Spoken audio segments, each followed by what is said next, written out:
साथियों नमस्कार। कैसे हैं सब लोग? ठीक ठाक। अच्छा, इस समय हिंदी में हम आप लोगों को हिंदी साहित्य का इतिहास पढ़ा रहे हैं और साथ ही एक दूसरा वीडियो भी आपको देते हैं जिसमें रीजनिंग में कोडिंग डिकोडिंग की क्लास चल रही है। आप पिछले भाग में हिंदी वाले में आपने देखा था अमीर खुसरो के कुछ पॉइंट हमने लिखवाए थे और आदिकाल में इसके बाद अब थोड़ा बहुत बचा है। आज हम बात करेंगे विद्यापति की। एक राइटर है विद्यापति, आप जानते होंगे। विद्यापति से भी कुछ सवाल बनते हैं जो कि आप लोगों को नोट करना है और याद भी कर लेना है। और इस भाग के बाद अब हम आपको आदिकाल के कुछ विविध तथ्य यानी कि कुछ मिक्स क्वेश्चन लिखवा देंगे। उसके बाद आदिकाल समाप्त हो जाएगा और इसके बाद फिर भक्ति काल शुरू होगा। तो आप लोग साथ में जुड़े रहिएगा। पूरा हिंदी साहित्य का इतिहास हम इसी तरह थोड़ा थोड़ा करके आप लोगों को प्रोवाइड कराएंगे। और केवल इतना करिएगा कि वीडियो को शेयर कर दीजिए। अगर आप चैनल पे पहली बार हैं तो सब्सक्राइब कर लीजिए और वीडियो को शेयर कर दीजिए। साथ ही एक चीज़ और होता है ना, अगर अच्छा लगे वीडियो तो लाइक जरूर कर दीजिएगा, ठीक है? तो हेडिंग डालो आप लोग, विद्यापति। इनसे एक क्वेश्चन आता है कि वो कौन से रचनाकार हैं, वो कौन से कवि हैं जिनको मैथिल कोकिल कहा जाता है। जिनको मैथिल कोकिल कहा जाता है तो कोई और नहीं, यही है विद्यापति। तो यही शुरुआत करते हैं। पहला पॉइंट लिखिए आप, विद्यापति को विद्यापति को विद्यापति को मैथिल कोकिल कहा जाता है। विद्यापति को मैथिल कोकिल कहा जाता है।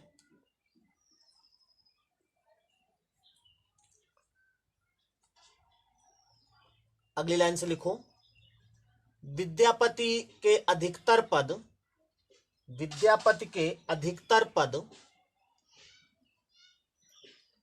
श्रृंगार के ही हैं। श्रृंगार लिख लेंगे ना? बिल्कुल बिल्कुल। विद्यापति के अधिकतर पद श्रृंगार के ही हैं।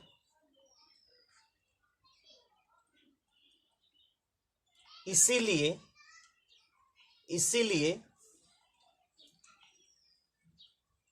हजारी प्रसाद द्विवेदी जी ने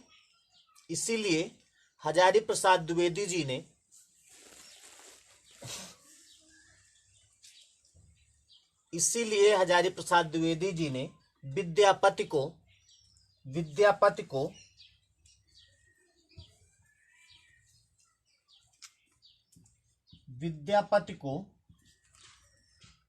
श्रृंगार रस का वाक कवि कहा है। श्रृंगार रस का वाक कवि कहा है।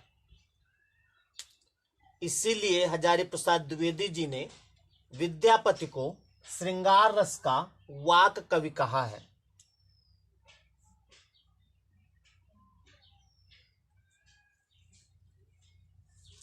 तो श्रृंगार रस का वाक कवि किसे कहा गया? विद्यापति को कहा गया है। और किसने कहा है? डॉक्टर हजारी प्रसाद द्विवेदी जी ने।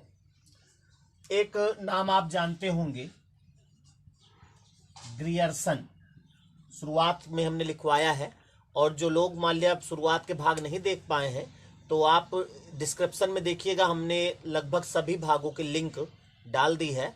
उसको आप भाग 1, भाग 2, 3, भाग 3 जो भी क्लिक करके आप चाहें तो पढ़ सकते हैं। और इतिहास पढ़ने का तभी पूरा मतलब होगा जब आप शुरुआत से एक एक भाग पढ़ें।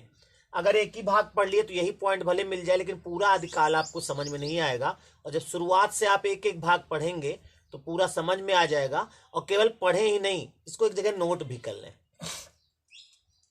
उसके बाद फिर ग्रियर्सन की बात हो रही थी। ग्रियर्सन साहब ने विद्यापति को रहस्यवादी कवि कहा है। एक क्वेश्चन पूछा गया था एक बार कि विद्यापति को रहस्यवादी कवि किसने कहा है? विद्यापति को रहस्यवादी कवि किसने कहा है? तो जॉर्ज ग्रियर्सन ने कहा है। नोट कर ले इस पॉइंट को।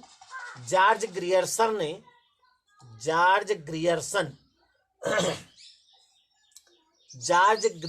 ने विद्यापति को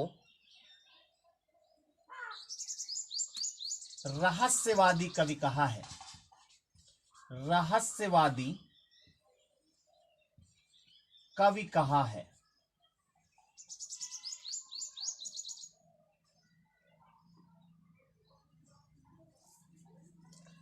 इन्होंने बहुत सारी रचनाएं की हैं। कीर्तिलता, कीर्ति पताका, भूपरिक्रमा, पुरुष परीक्षा, बहुत सारी रचनाएं इन्होंने की है। इसमें इन्होंने जो कीर्तिलता और पदावली किया है, ये इंपॉर्टेंट है थोड़ा सा। तो पहले इनकी रचनाएं लिख लो। लिखो, हेडिंग डालो, विद्यापति की रचनाएं। विद्यापति की रचनाएं।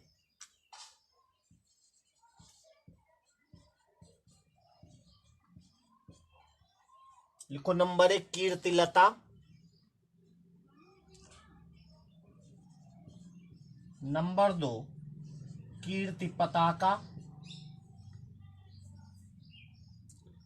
कीर्तिलता विद्यापति, कीर्ति पताका विद्यापति। एक रचना इनकी है भूपरिक्रमा। भूपरिक्रमा, भू यानी जमीन, पृथ्वी की परिक्रमा। चौथी रचना लिखो, पुरुष परीक्षा। पुरुष परीक्षा।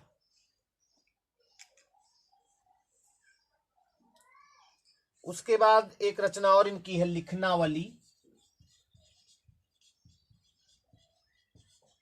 लिखनावली।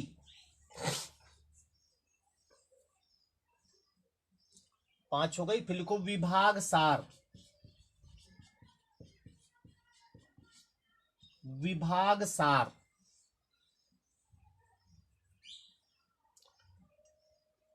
एक और है शैव सर्वस्व सार। शैव सर्वस्व सार। शैव सर्वस्व सार। एक और रचना लिखो, गंगा वाक्यावली। गंगा वाक्यावली। गंगा वाक्यावली।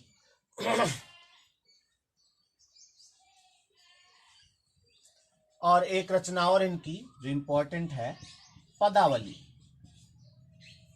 पदावली किसकी? विद्यापति की। पदावली, कीर्तिलता और कीर्ति पताका, ये तीन को आप जरूर ध्यान दीजिएगा। पदावली, कीर्तिलता, कीर्ति पताका, ये रचनाएं ज्यादातर पूछी जाती हैं। और ये जो पदावली है, श्रृंगार आप जानते हो इन्होंने लिखा है। तो सूर्यकांत त्रिपाठी निराला ने पदावली में जो श्रृंगार प्रयोग किया गया है, उसके आधार पर उन्होंने कहा है कि जो श्रृंगार की मादकता थी, उसमें जो श्रृंगार की महत्ता थी, उसको उन्होंने नागिन की लहर कहा है।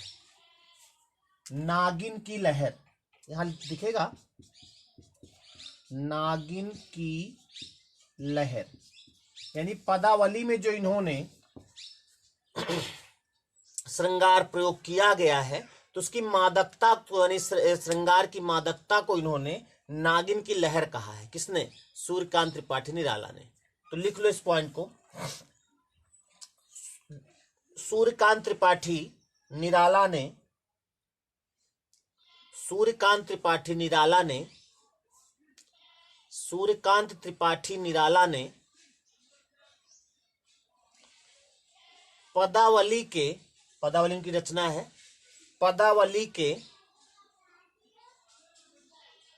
श्रृंगारिक पदों की मादकता, श्रृंगारिक पदों की मादकता को, श्रृंगारिक पदों की मादकता को नागिन की लहर कहा है। नागिन की लहर कहा है।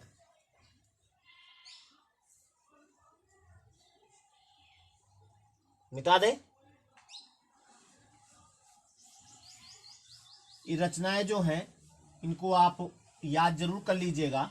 एक पदावली, कीर्तिलता, कीर्ति पताका, ये तीन रचनाएं पूछी जाती हैं कौन किसकी है। तो तीनों रचनाएं किसकी हैं? विद्यापति की। और इनको मैथिल कोकिल कहा जाता है और श्रृंगार रस के कवि हैं ये। एक बात इनके बारे में चर्चित है, जो चैतन्य महाप्रभु थे, कहा जाता है कि इनके पदों को चैतन्य महाप्रभु गा रहे थे, यानी कह रहे थे, तो गाते गाते इतने मंत्रमुग्ध हो गए, श्रृंगार रस चूंकि है, तो गाते गाते उनको मूर्छा आ गई थी, एक बार मूर्छित होकर गिर पड़े थे। तो इस पॉइंट को भी लिख लेना है, कभी मान लिया जिक्र हो जाए। लिखो, कहा जाता है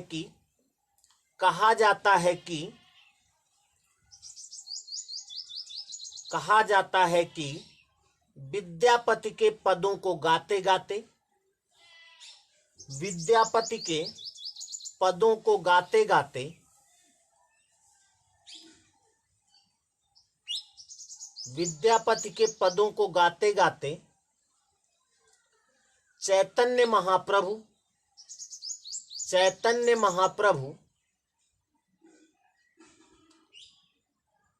भाव विभोर हो गए थे, भाव विभोर होकर मूर्छित हो गए थे, भाव विभोर होकर मूर्छित हो गए थे।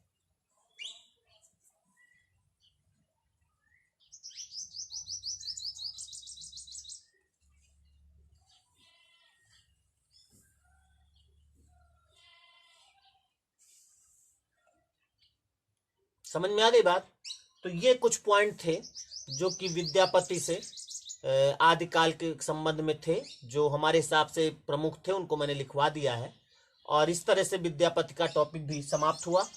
और अब हम आपको कुछ आदिकाल के और प्रमुख तथ्य जो हैं, विशेष बातें जो हैं, वो पॉइंट वाइज आपको लिखाएंगे, यानी विशेष तथ्य, आदिकाल के विशेष तथ्य, जिनको हम पॉइंट वाइज आपको लिखाएंगे और उनको केवल एक एक पॉइंट लिखना है और दिमाग में सेट कर लेना। जैसे कि मान लिया पूछा जाए कि आदिकाल में सबसे ज्यादा, यानी जितने भी राइटर हुए हैं, सबसे ज्यादा प्रमुख कौन सा छंद था, छंद, यानी किस छंद में रचनाएं ज्यादा हुई, ऐसा पूछ लेते हैं। तो और आदिकाल में कौन सा रस प्रधान था, ज्यादातर रचनाएं, मतलब ज्यादातर देखा जाए, क्योंकि रस तो कई भाई पृथ्वीराज रासो लिखा गया, वीर रस में था। आप देखो पदावली, ये सब श्रृंगार रस के थे। तो ये पूछा जाता है सर्वाधिक, यानी कि और छंदों में तो प्रयोग हुआ है और छंदों का भी प्रयोग हुआ होगा, लेकिन आदिकाल में सबसे अधिक कौन सा छंद प्रयोग किया गया है, मतलब जो राइटर थे, जो लेखक थे, रचनाकार थे, वो सबसे ज्यादा कौन से छंद में रचनाएं की हैं। तो इस तरह से बहुत सारे पॉइंट बनेंगे, विविध पॉइंट हम लिखाएंगे, लेकिन वो अगले भाग में। इसके लिए आपको थोड़ा सा इंतजार करना पड़ेगा। और अंत में हम फिर कहेंगे कि आदिकाल के जितने भाग मैंने लिखवाए हैं, सब की लिंक डिस्क्रिप्शन में है। अगर कोई नहीं पढ़ा है तो आप एक एक भाग पढ़ सकते हो, ठीक है। अगर वीडियो अच्छा लगा है तो आप शेयर जरूर कर दीजिएगा, ठीक है। नमस्ते।